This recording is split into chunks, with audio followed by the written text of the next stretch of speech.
रावण को अक्सर एक खलनायक के रूप में देखा जाता है, लेकिन अगर हम गहराई से सोचें तो रावण केवल एक राक्षस नहीं था।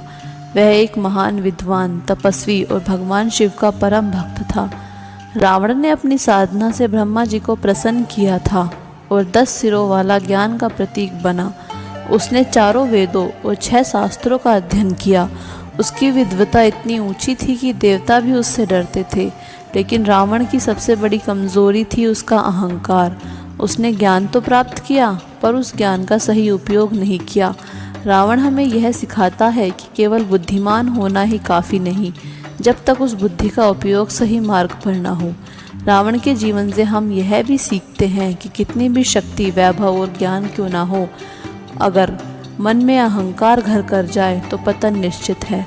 रावण ने भगवान शिव की स्तुति में शिव तांडव स्रोत जैसा दिव्य भजन लिखा, जो आज भी शक्ति और भक्ति का प्रतीक है। वह इतना महान विद्वान था कि उसने मृत्यु से पहले लक्ष्मण को नीति शास्त्र का ज्ञान देने की सलाह दी थी। सोचिए, जो व्यक्ति भगवान के अवतार श्री राम के हाथों मारा गया, उसी ने श्री राम के भाई को अंतिम ज्ञान दिया। इससे बड़ा उदाहरण क्या हो सकता है कि एक व्यक्ति गलत राह पर चला हो, तब भी उसमें कुछ अच्छाइयाँ छिपी होती हैं। रावण का जीवन हमें सिखाता है कि हर इंसान में कुछ ना कुछ सीखने के लायक ज़रूर होता है, चाहे वो कितना भी बड़ा दोषी क्यों ना हो। हमें किसी की अच्छाइयाँ और बुराई को एक संतुलन में देखना चाहिए। अगर रावण अपने ज्ञान और शक्ति का प्रयोग सही दिशा में करता, तो शायद उसका नाम रामायण में एक महापुरुष की तरह लिया जाता।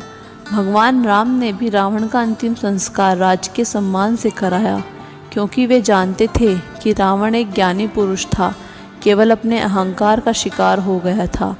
यह हमें सिखाता है कि हमें किसी की गलतियों से घृणा करनी चाहिए, पर उसके ज्ञान और गुणों से सीख भी लेनी चाहिए।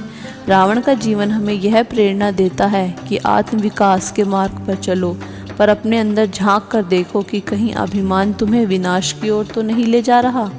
भगवान राम और रावण की कथा केवल अच्छाई और बुराई से लड़ाई नहीं, बल्कि यह आत्मा और अहंकार की लड़ाई है। जब आत्मा विजयी होती है तो राम बनते हैं, और जब अहंकार हावी होता है तब रावण का अंत होता है। इसलिए जीवन में चाहे कितना भी ज्ञान, सफलता और शक्ति मिले, विनम्रता सबसे ज़रूरी गुण है। रावण हमें यह सिखा गया कि आत्मगौरव अच्छी बात है, लेकिन जब वह अहंकार में बदल जाए तो अंत निश्चित होता है। इसलिए सीखो, बढ़ो, आगे बढ़ो, लेकिन अपने भीतर के रावण को पहचान कर उसे जीत कर ही राम बनो। यही सच्चा आत्मबल है, यही ईश्वर की प्रेरणा है।